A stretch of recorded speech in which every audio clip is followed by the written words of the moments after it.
Oli, traidores de patria que pretenden un cambio. Sí, cómo no. Queremos un presidente que cambie de verdad el país. ¿No les da pena? Se quemó mi Wilmítar Barbosa, se quemó mi Osquitar Apolinar, se quemó mi Richie Gómez, se quemó mi Cayullito, se quemó mi Geminita Calderón, se quemó mi Manguito, se quemó mi Alejandrito Vega, ¡ay! Se quemó mi Jennifercita Arias y el resto que apoyaba a mi Fico en el meta. Ellos creían todavía que la gente iba a ser tan estúpida de nuevo para elegir el continuismo. ¡Ay, qué rabia! Y ahora que quedaron en sala de cuidados intensivos por quemaduras graves, ¿a quién se le pegarán? ¿A Rodolfo o a ese mamerto de Petro? ¡Ay, qué pecadito! El discurso de odio del uribismo no sirvió para nada. Ahora solo les queda, como las sanguijuelas, pegarse al que les dé la posibilidad de seguir manteniéndose en de lo público.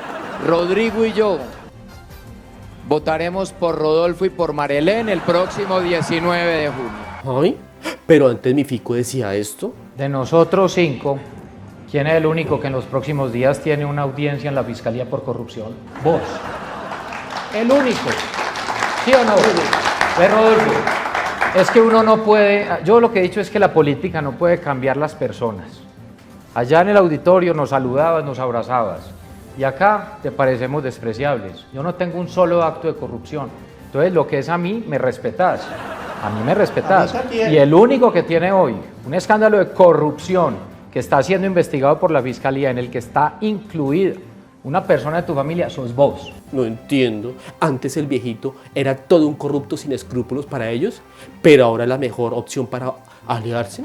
Y el viejito que tanto habla de castigar a los corruptos y de quitarle la chequera, ¿los recibirá? Pero todo parece ser que el uribismo aterrizará donde el viejito. O ya había aterrizado antes.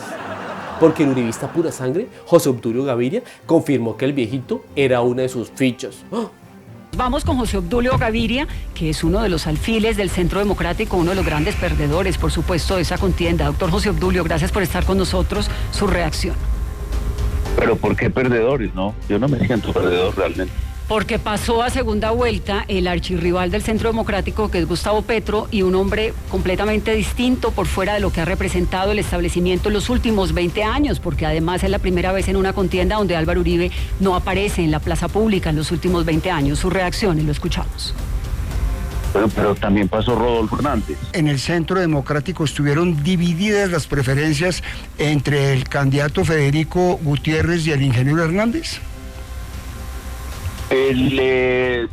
Digamos, la bancada tenía preferencias por Federico, pero no tenía oposición ni malquerencia con Rodolfo Hernández, a quien muchos le tenemos gran aprecio y algunos incluso también lo acompañaron, es decir. O sea, que el uribismo y los que han mal gobernado el país no han perdido porque aún queda el viejito Rodolfo Hernández. No entiendo. ¿Será cierto lo que dice José Obdulio Gaviria? Porque todos los uribistas quemados ahora son rodolfistas. Ahora que los mismos que han mal gobernado el país apoyarán a Rodolfo, ¿no será incoherente para sus votantes seguir apoyándolo? Hasta el senador más votado del Partido Verde, SJP. Ver y escuchar a María Fernanda Cabal, ver a Paloma Valencia, a José Obdulio Gaviria, a Oscar Iván Zuluaga presenciando las reuniones de los rodolfistas. Ver hoy cómo las casas de la campaña de Fico, el títere del uribismo, se visten con pancartas rodolfistas, me causa una profunda indignación. No me voy a permitir estar en el mismo lugar donde están esos miserables ladrones de cuello blanco que tanto se han robado las oportunidades de los jóvenes de mi país. Colombia se mamó del uribismo y el uribismo hoy está aterrizando en su campaña. Donde ellos están, yo y mucha de mi gente no va a estar. Ay, no, qué bobada. Para donde vaya el uribismo, por ahí no es. ¿No? Que mi Palomita Valencia, que mi Mafecita Cabal, que todos los partidos, clanes políticos e impoluta clase política tradicional apoye a mi Rodolfito, no quiere decir que se vaya al uribismo. Claro. Re locos, papi, re locos. Ay, no, yo también apoyo al viejito. Que se parezca a Uribe es otra cosa. ¿Lo dirán por esto? Aquí hay que recortar este estado politiquero derrotón burocrático, hay que derrotar la corrupción. Y hay que dar ejemplo. Derrote la corrupción eliminando el beneficio de casa por cárcel a los corruptos. Derrote el Estado burocrático empezando por la reducción de costos de la presidencia. Se gasta 42.000 millones de pesos al año. Para la pequeña empresa solo hay 5.000 millones. Derrote la politiquería reduciendo los costos del Congreso. ¿A usted le parece justo que el Congreso se hubiera gastado el año pasado 600.000 millones cuando para vivienda social solamente ejecutaron 150.000 millones? Consulados, embajadas que no se necesitan, hay que eliminarlos. Hay 30.000 vehículos oficiales que se gastan 1 billón de pesos al año. Las contralorías municipales y departamentales, después de la reforma de la ley 617, se siguen gastando 200.000 millones al año. Entonces eso va a marcar una cultura de buena aplicación del gasto. Reducir los gastos en la Cancillería, en la Presidencia, reducir el tamaño del Congreso, pero el déficit, que es la diferencia entre ingresos y gastos del gobierno, alcanza a 10 puntos del PIB y su propuesta no llegaría sino por ahí a 1 punto del PIB. ¿No será que esas propuestas muestran que no hay una propuesta concreta y bien estudiada? Austeridad total, acabar con los lujos, acabar con el despilfarro. ¿Cómo es posible, María Alejandra? 8.000 carros tiene el gobierno central. Gastan 5.600 millones de pesos semanales en gasolina. Deme la lista de las embajadas que Rodolfo Hernández eliminaría. Es que tenemos los decretos en primicia hoy aquí en Semana, nos los ha entregado el propio candidato Rodolfo Hernández. Las que él elimina. Mire, dice, a partir de la fecha se suprimen las siguientes embajadas existentes en la estructura del Ministerio de Relaciones Exteriores. Aquí van. Pero también consulados, Jairo. Aquí tengo la Aquí van los consulados. ¿Usted cree que el presupuesto de esa austeridad que usted plantea da justamente para compensar un problema estructural como la pobreza y el porcentaje que se ha acumulado ahora además con los índices de la pandemia? ¿Qué hace un político con una chequera? A ver, dígame, María Alejandra. Bueno, los políticos están justamente para hacer políticas públicas y ahí le quería preguntar justamente cuál es esa visión de política pública, no solamente, digamos, el discurso del despilfarro, que además suena bastante bien porque todos tenemos la sensación de que se tienen que ahorrar, se tienen que invertir y se gestionar, sobre todo, mucho mejor los recursos. ¿Cuál sería la política pública estatal, ¿no?, teniendo en cuenta todas las normas que tiene el país para poder ejercer, digamos, una propuesta de país? Estamos a muy poco tiempo de las elecciones. Mire, el presupuesto nacional cubre todos los gastos. Hay que mirar de ese presupuesto de qué no nos escapamos y ver qué queda de inversión. ¿De dónde saldría este dinero? Mire, usted sabe que los políticos le roban 100 millones de pesos por minuto. Si usted multiplica eso por los minutos que tiene un año, da 55 billones. Con que se detenga el robo, 7 semanas se paga la obligación. Es que esto está administrado por ladrones, entiendan. Si seguimos los colombianos... Mejor dicho, quitándole la chequera y ahí lo que usted empieza es a girar esos cheques para otro lado. Ay, no. ¿Propuestas similares y sin fundamento? ¿Será que por eso los uribistas se identifican ahora con Rodolfo? Doctor Uribe, a raíz de la entrevista con la prestigiosa revista Newsweek, se ha dicho que hay una campaña de desinformación en su contra. La irascibilidad que mostró con el periodista de la revista no es una treta para esquivar el debate sobre posiciones muy controvertidas como la defensa de las convivir, la participación en el homenaje de los desvisados generales Rito Alejo, Río y Millán, su amistad con César Villegas o su cerrada defensa de alguien tan cercano como Pedro Juan Moreno. No necesita el país, además de un presidente con carácter, uno que sea dueño de una lúcida serenidad para despejar cualquier duda sobre su pasado. Caso Vitalogic lo contrapone con su discurso anticorrupción, por decirlo de alguna forma, ¿no? Esta investigación puede contraponerse con su discurso y muchos interpretarlo como un discurso populista hasta que esto no está aclarado completamente, ¿no lo piensas así? ¿A uno lo investigan por grupos paramilitares y el otro está imputado por corrupción? Este señor socio de Freddy Anaya en el entorno de Sí, socio. Eso lo sabe esa gente. ¿Y quién es Freddy Anaya? ¿Qué? No fue su hijo, no fue su hijo miembro de la Junta. ¡No es así! ¿Cuándo? ¿Qué dijo? Hubo una acción imprudente y de despropósito de mi hijo Luis Carlos con respecto a ese tema. Pero quiero decirle a la ciudadanía que eso simplemente es un acuerdo allá entre particulares. El exalcalde de Bucaramanga y candidato presidencial Rodolfo Hernández fue imputado por interés indebido en la celebración de contratos en relación con el contrato de basuras por el que su hijo recibiría una comisión. Este delito de ser determinado de interés indebido en la celebración de contratos tiene una pena de prisión. Esta pena de prisión es de 64 a 216 meses. La jueza 16 Penal de Garantías de Bucaramanga le imputó el delito de interés indebido en la celebración de contratos en calidad de determinador al exalcalde de la ciudad Rodolfo Hernández en el caso conocido como Vitalogic.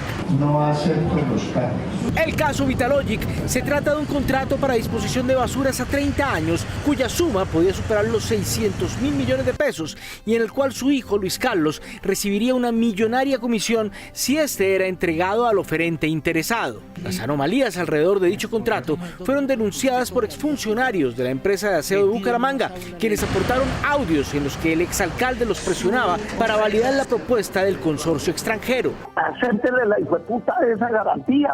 Hernández fue imputado por su presunto interés en la contratación de Jorge Alarcón, el consultor que diseñó los pliegos de condiciones y términos que favorecían a la empresa Vitalogic. Usted, señor Rodolfo Suárez, como alcalde de Bucaramanga, el miembro de la Junta Directiva de la MAP, se interesó indebidamente, tanto en provecho propio y un tercero, esto es, que Jorge Hernán Alarcón Ayala, ingeniero químico, contratista y consultor, fuese el contratista escogido dentro del proceso. Jorge Alarcón, ¿por qué venía en su apartamento? Cuando vino a hacer el contrato. ¿Y qué tiene que ver? Por actuación de funcionarios de la EMAP, dicho contrato finalmente no fue adjudicado. Hernández, quien se presenta como un luchador en contra de la corrupción, ha asegurado que con este proceso se busca perjudicar su aspiración a la presidencia. Claro que por el otro lado está el mamerto de Petro y todo lo que el aparato mediático de Colombia ha dicho de él. Guerrillero, mamerto, comunista, izquierdista, castrochavista, neocomunista y no digo más porque se me sale lo chulavita. ¡Plomo no es negocio! ¡No se va a negociar! ¡Plomo es lo que hay! ¡Plomo es lo que viene! ¡Bala es lo que hay! ¡Maldito terrorista! ¡Bala es lo que hay! ¡Bala es lo que hay! ¡No va a haber negocio! ¡No va a haber más impunidad! En fin, lo importante es que gane la democracia. Cualquiera menos el guerrillero de Petro. Y no es que esté repitiendo el discurso inducido por nuestros señores feudales de Colombia, porque nuestra impoluta clase política tradicional piensa para todos y no le gusta polarizar y siempre dice la verdad. La verdad. Pero, ¿qué pasará si gana nuestro Rodolfico la presidencia con el proceso que tiene en contra? Ya la investigación por el delito de interés indebido en celebración de contratos en contra del señor Rodolfo Hernández se llevó a cabo. Está amparada por el principio de legalidad. Se surgió ya esa etapa procesal. Lo que sucedería a continuación es que, como ya fue acusado, el problema radicaría en el hecho de si el Senado de la República tendría que darle el visto bueno a esa acusación, verificar si es procedente para tramitarlo a la Corte, o eso saltaría directamente a la Corte Suprema de Justicia. Yo pienso que tendría que ir el asunto a conocimiento del Senado, en el entendido de que ya la investigación se hizo, de que ya hay una acusación formalmente presentada cuando el señor era un ciudadano común y corriente, en el evento pues, de que llegara a ser presidente de la República, y en ese evento le tocaría al Senado de la República cumplir con lo establecido en la Constitución, verificar si esa acusación realmente es procedente y enviarla a la Corte Suprema de Justicia, caso en el cual, vuelvo y repito, tendría que suspender de las funciones al presidente de la República mientras se lleva a cabo el juicio penal. O sea, que el imputado Rodolfico quedaría suspendido mientras se lleva el juicio. ¿Será por eso que busca el estado de conmoción interior? Se va a dictar ese decreto de conmoción interior. Ese decreto tiene que estar revisado por la Corte Constitucional, pero mientras que lo revisa, queda en firme. Mientras que lo tumba, si es capaz de tumbarlo la Corte. Vamos a ver, ese decreto lo que persigue es que todo lo que hagamos quede en firme y poder agilizar, no gastar los 4 años no haciendo nada y esperando que definan allá. No, señor, vamos a arrancar desde el mismo 7 de agosto a los 5 minutos de la posesión o 1 minuto después. Pues una gran polémica ha suscitado las declaraciones del presidente Álvaro Uribe Vélez de decretar el estado de conmoción interior en Colombia, pues se trata de una medida extraordinaria que solo aplica en graves casos de alteración del orden público o cuando el Estado pierde el control en sus funciones. El fondo de todo busca interferir nuevamente en la administración de justicia, cambiar las reglas del juego y tratar de proteger a sus amigos personales, a sus amigos políticos y por supuesto con deterioro enorme de la administración de justicia y las consecuencias que esto puede tener para el desenvolvimiento de los procesos y de las investigaciones pueden ser un verdadero descalabro. ¡Oh! ¿Con el estado de conmoción interior podría interferir en la administración de justicia? ¿Le podría servir para ayudar al hijo y a él del caso Vitalogy?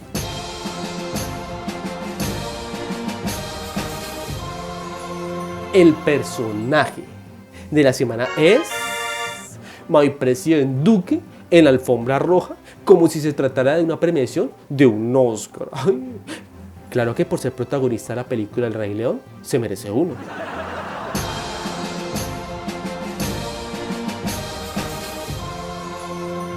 La imagen de la semana es mi impoluta clase política tradicional del Meta apoyando a Fico quemadito y ahora apoyarán al viejito Rodolfito Hernández. Toda una coherencia política de principios, de dignidad, de amor por la patria o de seguir mantenidos de lo público. ¡Ay! Perdón. Y recuerden que si no están para callar, ver para otro lado o olvidar, estamos nosotros para ayudar. ¿Sí? Y la política es lo más miserable que hay dentro de las pasiones del ser humano, porque la política, los que nos metemos en eso no nos queremos salir, pero yo sí, porque eso es como un vicio, se cautivan del poder. Y yo lo que quiero es poder terminar el mandato, o sea que les cedo a todos ustedes el Senado mío.